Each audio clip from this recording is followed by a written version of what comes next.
Good afternoon, everyone. I apologize for not being in a chat room at noon, but I would like to go over.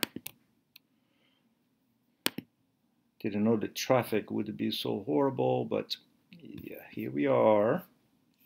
And now my computer has juice, and we are basically going over the process of star formation on the chapter 7, 8, and 14.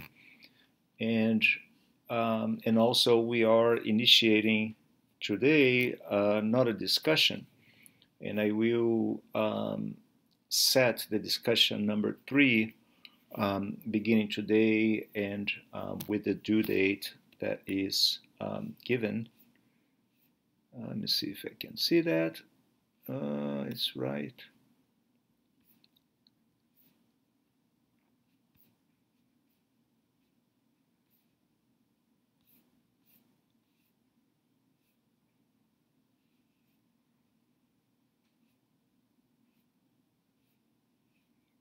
I will pull up the discussion. For some reason, I can't see it now.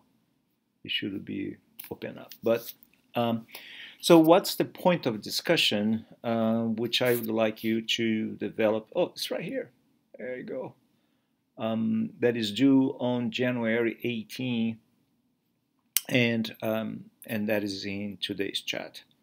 So then you know what to do from now on. So it's right here. So basically, the theme is I would like you to describe how a star forms. In other words, take for instance our star, the sun. The sun is the only star in our solar system, and that star had a beginning and had a evolutionary process, and is still going on in its evolution, and eventually the sun will become something else.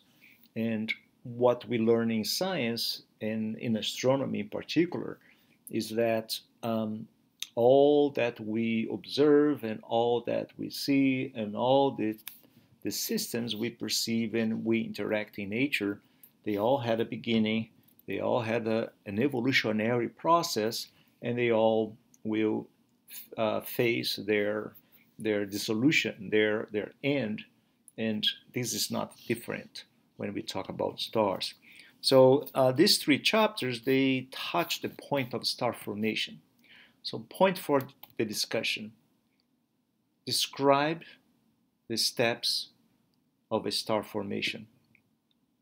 Describe the steps of a star formation to the point the star becomes what we call a main sequence star. A main sequence star. So what are the steps and what are the ingredients required to for a star to be formed? Let me show you a video. This is how the universe works.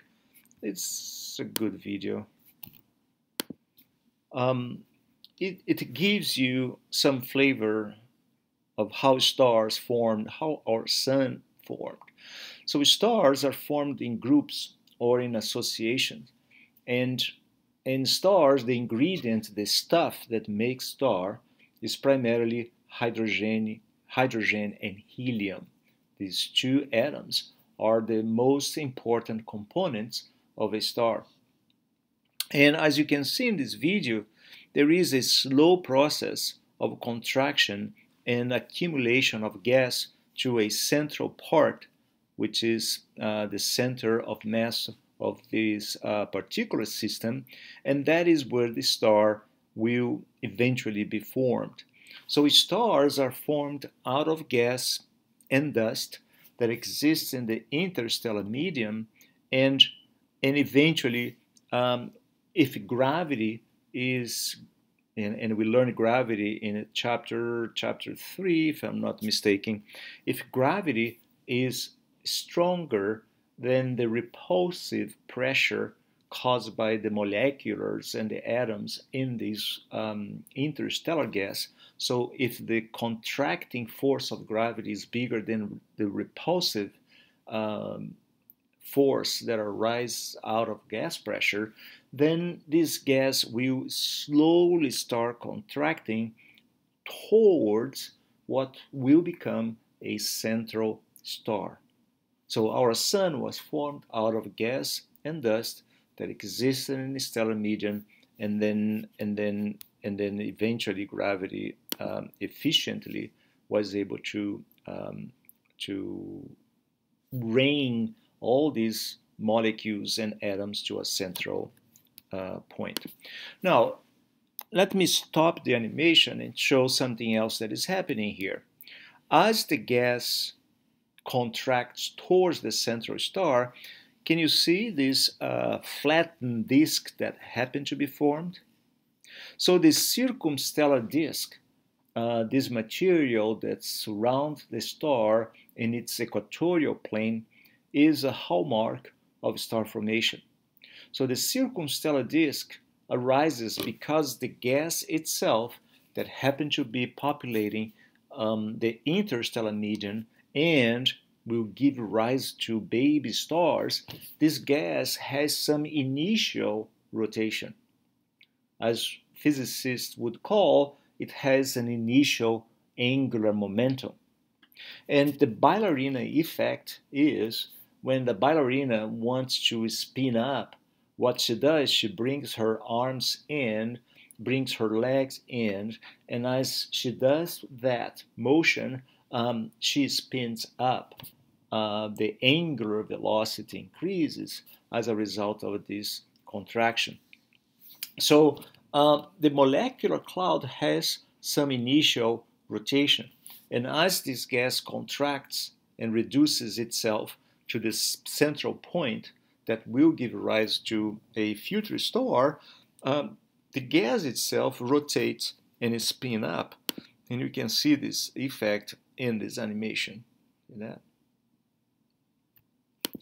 Now, a further effect, which is a follow-up of this contracting process, is, and now is becoming a little bit technical, that has to do with the conservation of angular momentum.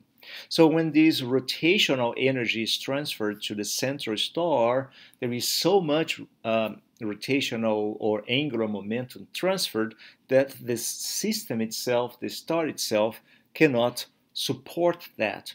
And this bipolar flow you can see in this animation, this bipolar flow is the result of star formation.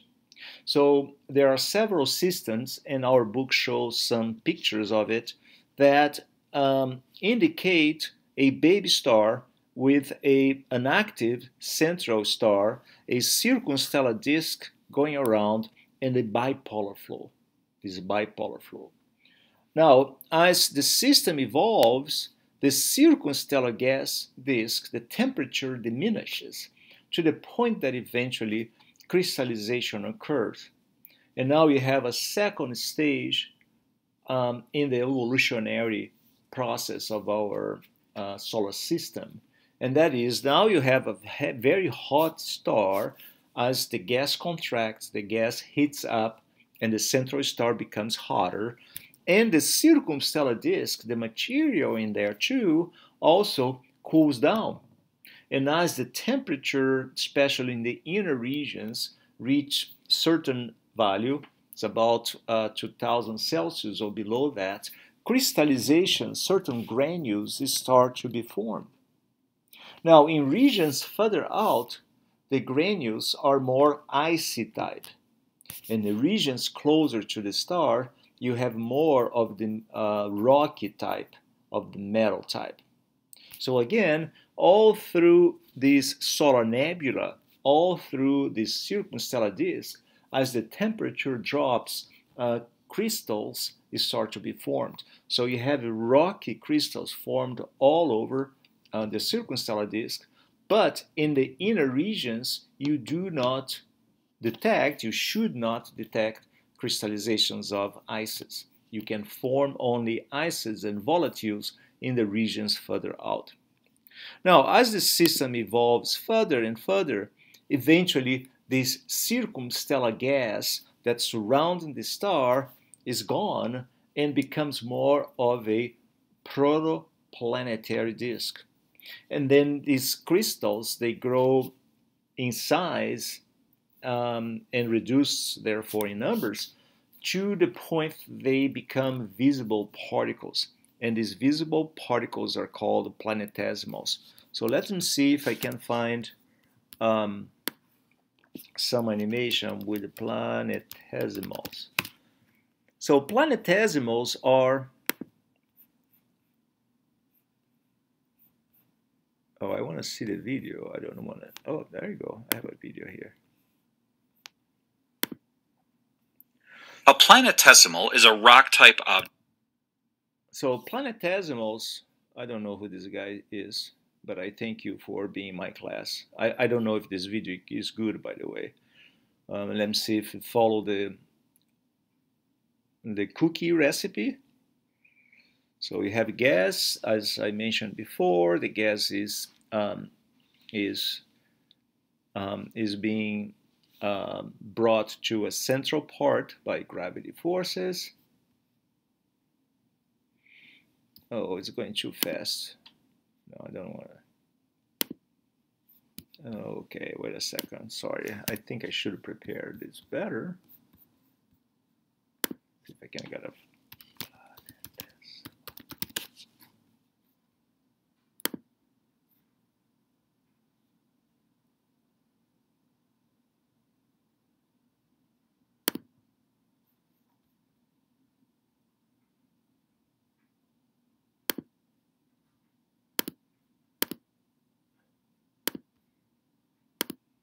Why they keep showing only?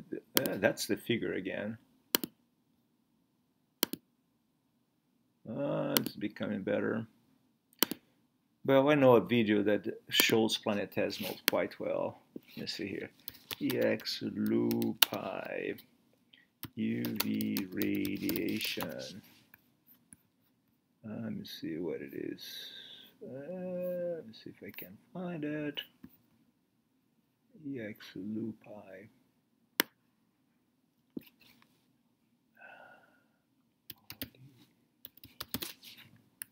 Oh, there you go. So this is another scenario of star formation. So you have the central part, you have the circumstellar disk, magnetic field in the sky, in the star itself. The magnetic field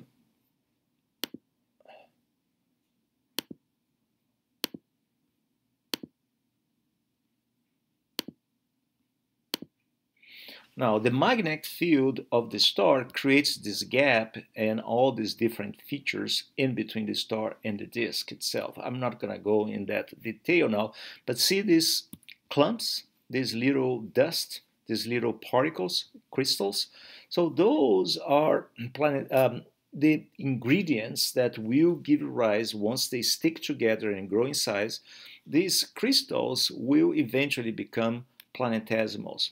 And planetesimals are more like rocky type, like asteroids could be seen as the result, the final result of planetesimal growth. And eventually, these planetesimals collide among themselves, and you can see some of them here. And eventually they form protoplanets. So our planets are the result of what? So you have a circumstellar disk around a forming star, and then eventually this disk forms crystals, and in the region closer to the central star, because heat and radiation does not allow volatiles to be formed. So you have more of those planetesimals. They are rocky type, metal-rich planetesimals. Whereas in the regions further out, you do have those as well, but you also have ices being formed. And this explains, in fact, that in our solar system, when we probe the inner planets like Mercury, Venus, Earth, and Mars, that's a good example of planetesimals. See, they are already in full size. These planets are called terrestrials because they look like planet Earth. And as opposed to the giant gas or icy type of planets, Jupiter, Saturn, Uranus, and Neptune, they are more of a huge type, and their chemical composition is not that much a rocket type. Okay, so this is another example of a planetesimal. So planetesimals are still exist in our solar system.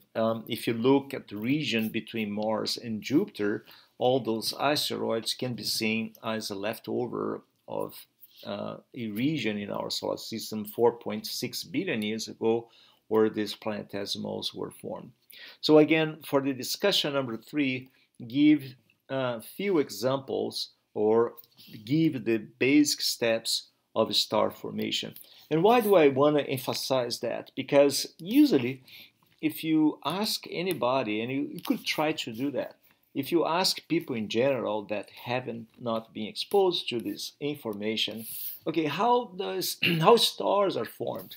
They you wouldn't be surprised. It wouldn't surprise me to hear they declaring that stars are formed as a result of a major explosion, and that is not true.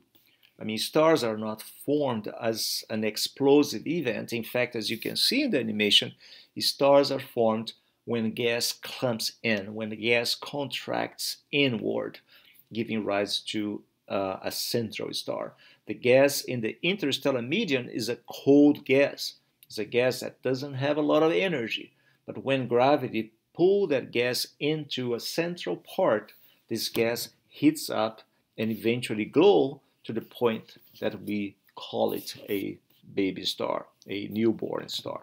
Okay, but the stars don't come alone. They come with circumstellar disk, and out of this circumstellar disk, then the whole planetary zoo that we are used to, like planets, satellites, and asteroids, comets, and zodiacal light, Oort clouds, all these components come by and are formed as well. Okay. So thank you for watching this, and now you are ready to go over and work on our discussion. Thank you.